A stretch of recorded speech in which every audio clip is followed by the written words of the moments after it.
Maligayang pagbabalik sa Rai Movie Recaps.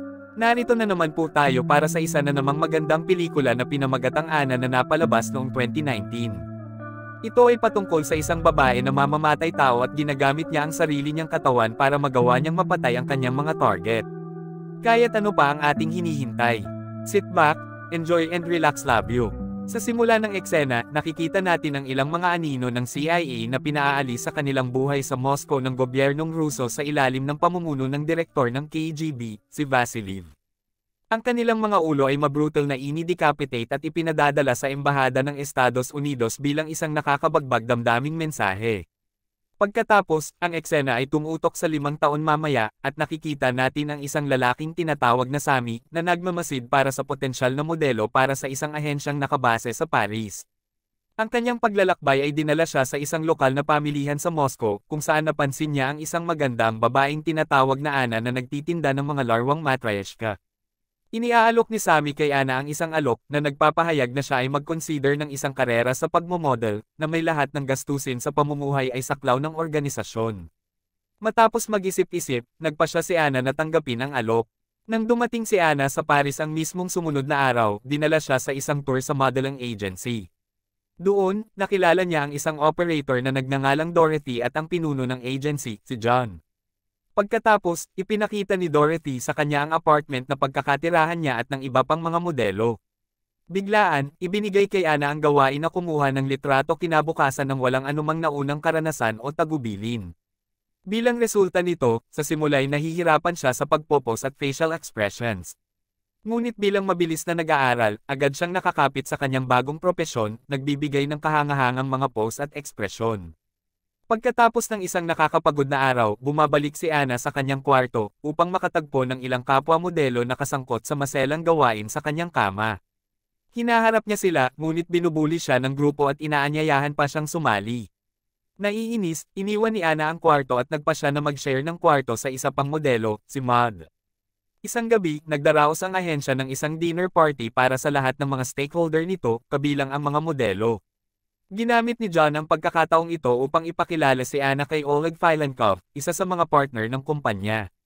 Mukhang nai-inlove si Oleg sa kagandahan ni Ana at hayagang nanliligaw sa kanya. Inimbite niya siya na mag-dinner pagkatapos nilang magkaroon ng maikling usapan at tinanggap ito ng babae. Lumipas ang 2 buwan at nakikita natin ang magkasabay na naghahalikan sa isang marangyang suite ng hotel. Kapag naghahanap si Oleg ng mas masusing intimacy, nag-aatubiling sumang-ayon si Ana, itinuturing itong masyadong maaga. Nagtatanong siya ng mas marami tungkol sa kanya at sa kanyang propesyon. Bilang tugon, ibinubunyag niya na nagmumula sa kanyang trabaho ang panggagamit ng armas sa mga bansang nalugmok sa digmaan. Kapag nakuha na ni Ana ang impormasyon na kailangan niya, pumunta siya sa banyo at inalis ang isang nakatagong microphone mula sa kanyang damit. Siya'y kumukuha ng ilang sandali upang magpakakalmado at pagkatapos ay kumuha ng baril upang barilin siya ng patay. Tumutok tayo 3 taon na ang nakalilipas, at makikita natin si Ana na kasama ang kanyang mapanakit na nobyo na may pangalang Piotr. Lumalabas na siya ay biktima ng pang-aabuso sa loob ng maraming taon mula sa kanyang kasintahan. Siya ay sapilitang pinagdadamutan na sumali sa pagnanakaw ng pera mula sa credit card ng mga kinidnap na dayuhan, at kung siya'y tumanggi, siya'y binubugbog. Bilang resulta ng mga pagpapahirap na ito, handang gawin niya ang anuman upang makatakas sa buhay na kanyang kinasasadlakan. Si Ana ay paulit-ulit na nag-a-apply upang sumali sa Russian Navy gamit ang iba't ibang mga form sa kanyang paghahanap ng kalayaan, ngunit wala siyang naririnig na balik. Isang gabi, dinukot ni Piotr at kanyang mga kasama ang isang Amerikanong mamamayan, dinaanan siya sa isang marahas na pagsalakay habang inuutusan ng PIN ng ATM card. Tulad ng dati, wala siyang magagawa si Ana kundi manatili lamang sa loob ng kotse. Sa pagkakataong ito, napansin sila ng pulisya, kaya't nagdesisyon silang umalis. Nagsimula ang habulan at si Piotr ay mabilis na nagmaneho sa mga kalsada ng Moscow sa isang desperadong pagtatangkang makalayo sa mga pulis. Hindi nagtagal, nagbanggaan ang kanilang sasakyan sa isa pang sasakyan, nagdulot ito ng aksidente at pag-ikot ng ulo. Sa kabutihang palad, nakaligtas sina Piotr at Ana ng may mga kaunting sugat lamang. Ang dalawa ay agad na umalis at naglakad papauwi. Sa kanilang pagbabalik, napansin ni Ana ang isang ahenteng KGB na may pangalang Alex na naghihintay sa likod ng pinto. Nilalagyan niya ng silencer ang kanyang baril at pinatay si Piotr gamit ito. Sa kabila ng nakakapanlumong tanawin, nananatili si Ana na kalmado at hindi naapekto, na iniwan ang marka sa opisyal. Mukhang alam ni Alex ang lahat tungkol kay Ana at nag-aalok sa kanya ng isang sariwang simula sa pagtatrabaho para sa KGB. Pangako niya sa kanya ang eventual na kalayaan at inilatag ang isang plano na kasama ang 1 taon ng pagsasanay at 4 na taon ng trabaho sa field. Sa pag-aakala na maaaring ito'y isa pang taktika, tinanggihan ni Ana ang alok at tinadtad ang sarili niya. Sinabihan siya ni Alex na huwag umasa sa ibang tao kundi sa kanyang sarili habang dumadaloy ang dugo. Sa huli, napapayag si Ana dito, kaya't itinatago niya ang kanyang mga sugat at sumasang-ayon sa kanyang alok. Pagkatapos ng 1 taon ng paghahanda, tinatanggap ni Olga, ang senior KGB handler, si Ana mula kay Alex. Dahil sa palagay niya na si Ana ay isang magandang mukha lamang na maaaring gamitin bilang honey trap, nag-aatubiling tanggapin ni Olga si Ana sa ilalim ng kanyang departamento. Gayunpaman, agad na napabilib ni Ana si Olga sa kanyang matalim na kaisipan at kahusayan sa chess. Bilang resulta, ipinag-utos ni Olga kay Ana ang isang misyon, ang patayin ang isang Russian drug lord sa isang kafe sa loob ng isang mahigpit na oras na limitadong 5 minuto. Wala siyang kaalaman si Ana kung ano ang nangyayari sa loob ng kapehan o kung may armadong bodyguards doon. Gayunpaman, pumasok siya sa kafe at iniabot ang kanyang arma sa drug lord, upang malaman lamang na ito'y walang laman.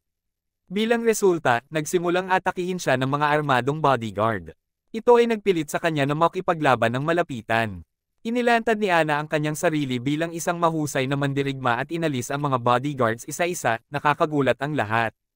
Binigyan siya ng drug lord ng sampal sa likod ng ulo habang tinatapos niya ang lahat ng mga ito. Sa kabila ng kanyang mga pagsusumikap na hilahin siya, natagpuan niya ang isang tinidor at sinaksak siya ng paulit-ulit hanggang siya'y mamatay dahil sa mga sugat. Ngunit sa kabila ng lahat ng ito, lumampas si Ana sa itinakdang oras ng 1 minuto, kaya't itinuring ni Olga ang kanyang misyon na nabigo. Sa huli, kinaharap ni Ana si Olga sa kanyang opisina, inaakusahan ito na itinayo siya sa isang patibong para patayin. Sumagot si Olga sa pamamagitan ng pagsabi na dahil ang panganib ay hindi nagbibigay ng babala, dapat palaging mag-ingat ng karagdagang pag-iingat. Pagkatapos, inihatid niya si Ana sa kanyang bagong apartment at bago umalis, ibinigay sa kanya ang isang bunten ng mga file tungkol sa kanyang susunod na target, inuutusan siyang pag-aralan ang mga ito ng maayos. Kinabukasan, habang tinitingnan ni Ana ang mga file ng target, tumatanggap siya ng tawag mula kay Alex. Para siyang may nararamdaman para sa kanya, kaya't inimbitahan niya ito na mag-dinner. Sinabi ni Ana na gusto niyang makipagkita sa kanya, ngunit sobrang abala na siya sa ngayon. Bilang resulta, nagkasundo ang dalawa na magkita na lang sa ibang pagkakataon. Dumating ang araw ng misyon, at lumabas na kailangan niyang paslangin si Oleg. Ginawa ito ni Ana ng maayos, tulad ng ipinakita sa nakaraang eksena. Dito lumabas na ang buong operasyon ng pag-scout ng modelo sa Paris ay bahagi ng plano ng KGB na patayin si Oleg. Si Ana ay sadyang naglagay ng sarili sa lokal na palengke, kung saan kanyang naakit ang atensyon ni Sammy. Sumakay siya ng eroplano papuntang Paris bilang bahagi ng plano, kung saan siya nagsimula ng bagong karera bilang isang kilalang modelo. Upang iwasan ang pagdududa, si Olga ay nag-endorso sa kanya na magtatag ng relasyon kay Maud. Pumatay si Ana kay Oleg at saka gumamit ng katawan ng kapareha para alisin ang mga security tapes mula sa hotel. Sa kasalukuyan, ini-interview si Ana ng isang ahente ng CIA na may pangalang Lenny Miller ukol sa pagpatay kay Oleg. Sumagot siya sa pamamagitan ng pagsasabing ang ebidensya mula sa mga kamera sa kalsada ay nagpapatunay na siya ay talagang pumunta sa hotel. Nang hindi dumating si Oleg, ipinaliwanag ni Ana na naghihintay siya para sa kanya sa lounge. Dahil wala siyang matibay na ebidensya laban sa kanya, pinaalis siya ng ahente.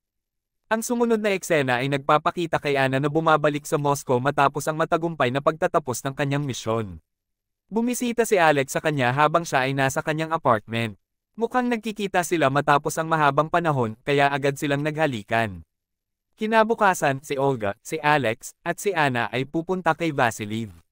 Sa kasamaang palad, tumitangi siya na top din ang orihinal na kasunduan at itinatangi ang ideya ng pagbibigay kay Ana ng kalayaan sa loob ng 5 taon. Pinanatili niyang may baril siya nang tinutukan niya ito kapag itinuloy ni Ana ang usapin, sinasabihan siya na ang tanging paraan para makawala sa sitwasyong ito ay ang mamatay at na ang mga dating ahente ay isang pasanin para sa ahensya. Kahit si Olga at Alex ay hindi makapagsalita ng kahit isang salita sa harap ni Vasiliv. Nang lugmok ang kanyang loob, bumalik si Ana sa Paris at nagpatuloy sa kanyang karera bilang modelo. Sa isang partikular na araw, tinawagan niya si Alex, ipinapahayag ang kanyang hindi kasiya siya na hindi siya makapamuhay ng malaya. Ini-assure siya ni Alex na maaaring may paraan upang makawala at pinayuhan siyang huwag sumuko. Nang tanungin ni Anna kung tutulong siya sakaling magdesisyon siyang tumakas, sinabi niya sa kanya na gagawin niya ang kanyang makakaya. Ilang araw ang lumipas, tinawag si Anna ni Olga para sa susunod na misyon. Si Wurtenberg, ang target, ay isang lalaki na naghihintay sa isang hotel room para sa isang escort na magbibigay kasiyahan sa kanya. Ipinaalam ni Olga sa kanya na walang kamera at walang mga nakikinig na kagamitan sa kwarto. Bilang resulta, hindi niya magagampanan ang pagbabantay sa kanya at kailangang tapusin ang kanyang misyon ng mag-isa. Matapos ang ilang sandali, nag-costume si Anna bilang isang escort at pumasok sa kwarto ng target. Sa ilalim ng pangangalaga ng paggamit ng banyo, hinihiling niya kay Wurtenberg na maghintay ng sandali. Pumasok siya upang kumuha ng baril, naglagay ng silencer, at pagkatapos ay lumabas upang barilin ito. Hanggang sa mamatay. Pagkatapos nito, kinuha niya ang malite ni Wurtenberg at bumalik kay Olga sa ibang kwarto ng parehong hotel. Hindi mukhang kontento si Olga sa trabaho niya dahil tumagal siya ng 12 minuto na mas mahaba kaysa sa kanyang karaniwang oras. Bukod pa rito, hindi nagtagumpay si Anna na dalhin ang index finger ng target tulad ng itinakda sa task specification.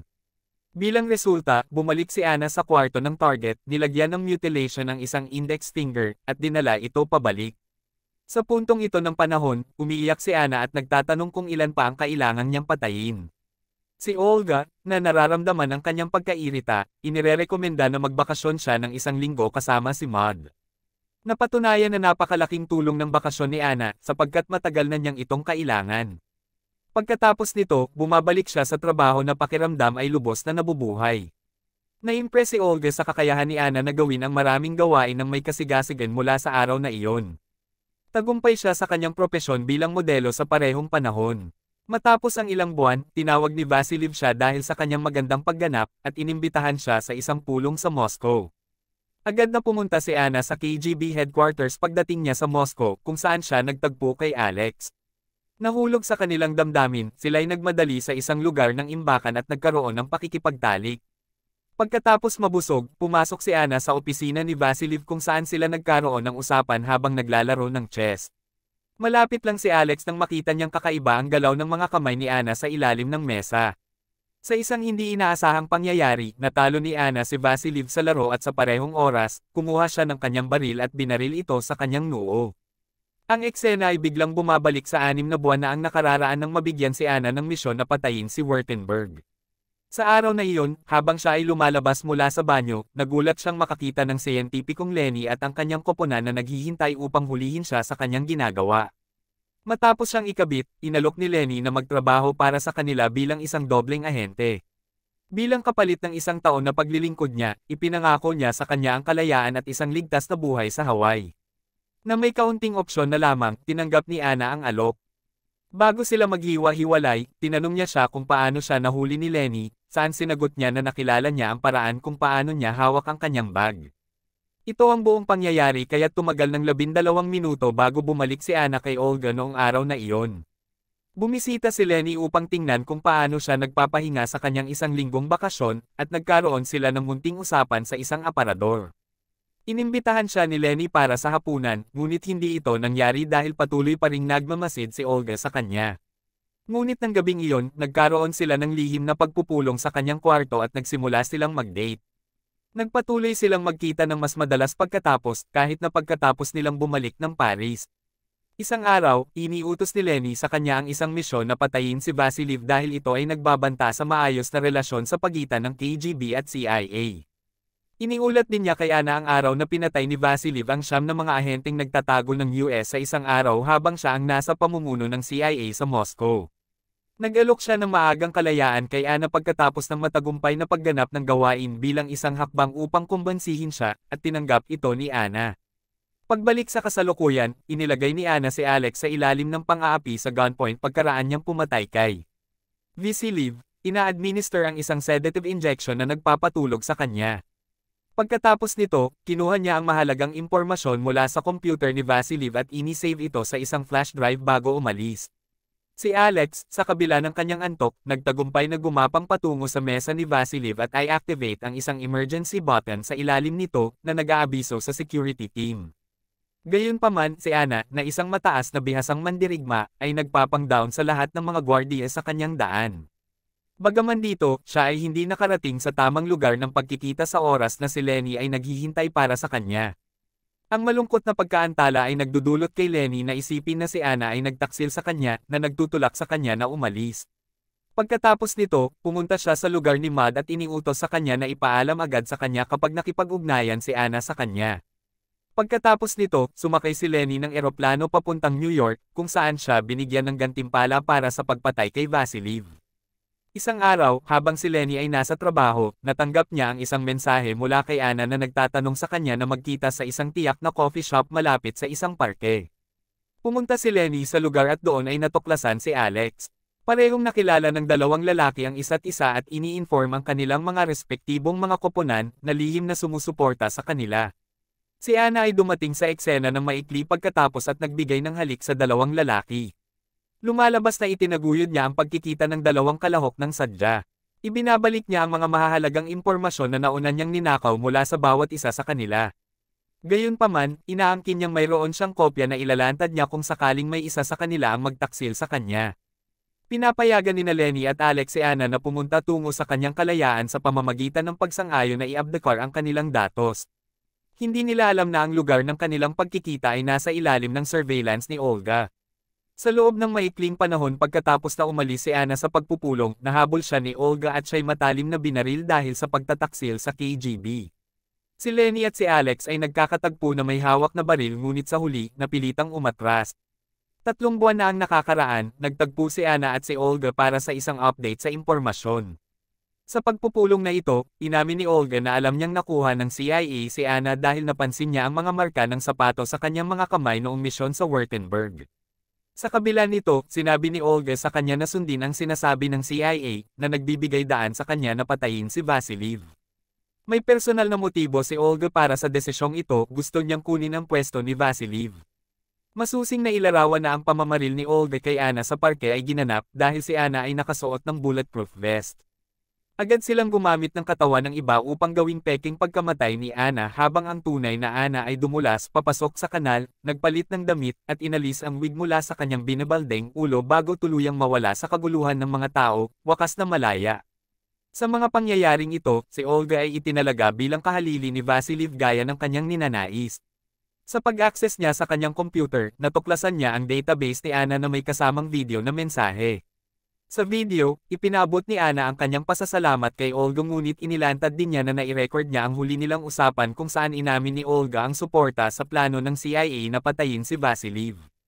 Ginawa niya ito sakaling taksilan siya ni Olga.